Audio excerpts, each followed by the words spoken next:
Bueno, para entender a mayor profundidad este tema, estamos ya con el doctor Iván Montoya, abogado, penalista, ex procurador. Doctor Montoya, ante todo, muy buenas noches, gracias por acompañarnos. Usted ha escuchado con detalle al fiscal Rafael Vela sobre este tema que genera preocupación, varias ideas, es decir, va a ir, digamos, los fiscales van a sustentar, van a hacer los descargos respectivos, pero de la información que se ha vertido, que es muy escueta hasta el momento, ¿qué impresiones le deja? ¿Cuán delicada es esta decisión para los casos Lavallato en el Perú? Gracias por la invitación.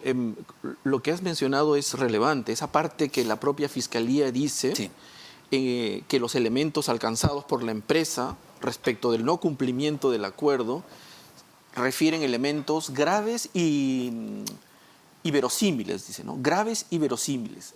Esa frase me preocupa mucho, ¿no? Y contrasto porque es una cláusula que está en el acuerdo de colaboración que dice que la obtención de pruebas que provengan de Brasil por parte de la empresa no pueden ser utilizadas contra la propia empresa. En todo caso, tienen que ser material probatorio que nosotros obtengamos de aquí, del propio país, pero no de ellos. Entonces, es algo tan claro que me parece un poco absurdo que alguien del equipo se encuentre actuando se haya autosaboteado en esa propia dirección. Entonces, tal vez sea un acto que se entiende o se interpreta de alguna manera perjudicial para la empresa, o sea, que se está utilizando algún tipo de información indirectamente. El doctor Vela ha hecho referencia a su participación como testigo en un arbitraje en la que seguramente temen que él pueda utilizar información obtenida a partir del acuerdo de colaboración, pero tal vez el doctor Vela tenga que explicar que su participación es en función a información pública y notoria,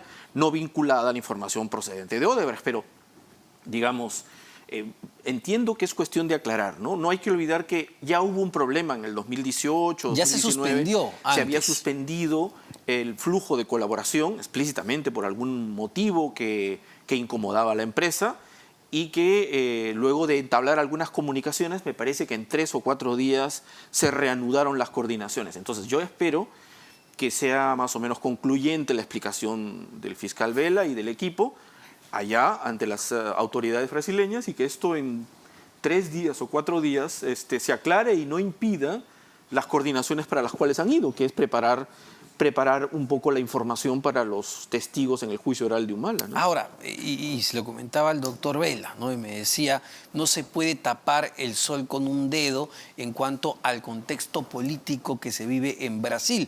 Luis Ignacio Lula da Silva va a volver al poder, es en este momento ya el presidente electo, y las declaraciones que van a tener que dar Marcelo Odebrecht y Jorge Barata impactan directamente no solo sobre el expresidente Ollanta Humala, sino también sobre el presidente electo Luis Ignacio Lula da Silva, porque sería él quien habría pedido que Odebrecht dé estos $3 millones de financiamiento para el expresidente Humala. Es decir, ¿ese contexto puede estar golpeando y afectando este proceso de colaboración? Mira, eso lo he estado pensando en los minutos que hemos estado escuchando la entrevista de Vela. Lo que tengo información es que la autoridad de cooperación judicial brasileña respecto de Perú la tiene el Ministerio de Justicia, que es del Ejecutivo y nombrado también por el propio presidente. En este caso, seguramente próximamente el ministro de Justicia será nombrado por Lula. En segundo lugar, se trata de un caso, justo un caso, en el que hay una referencia directa a Lula como presidente del Partido de los Trabajadores, en que da la indicación a los directivos de Odebrecht para que hagan el aporte de campaña a Humala de la cantidad que mencionas. Entonces, claro, volver a declarar ahora en detalle en el juicio por parte de los directivos de Brasil, reiterar en alguna de esas diligencias que efectivamente ese aporte se hizo por indicación del presidente Lula, en un contexto en el que ya está a puertas de asumir el cargo, no niego la posibilidad de incidencia efectivamente que pueda estar teniendo.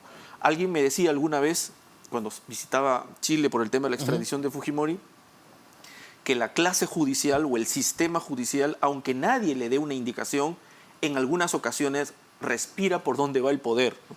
Y de alguna manera se se enfila en esa dirección.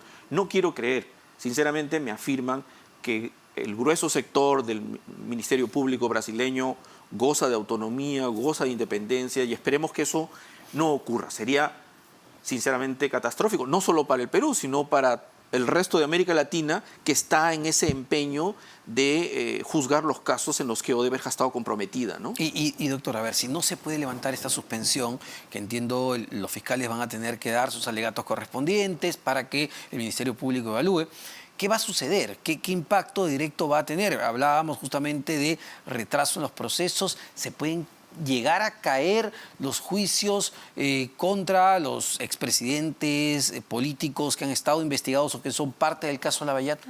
Mire, si el acuerdo está vigente, es válido en este momento, pero lo que se invoca es el incumplimiento de un acuerdo, de una cláusula de ese acuerdo de colaboración eficaz. Por lo tanto, también está en la posibilidad de Odebrecht de pedir la nulidad seguramente de ese acuerdo. No se ha hecho y yo espero que con las explicaciones de la Fiscalía ese acuerdo no se anule.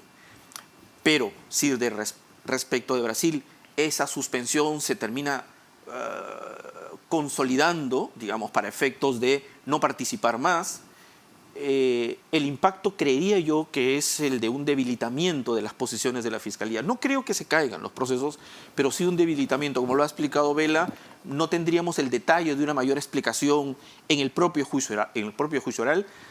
Lo único que probablemente tendríamos que hacer es oralizar los testimonios dados ante autoridad competente por parte de los directivos de Odebrecht y la documentación que ellos han adjuntado hasta este momento, otros testimonios internos nuestros que han corroborado los dichos de ellos.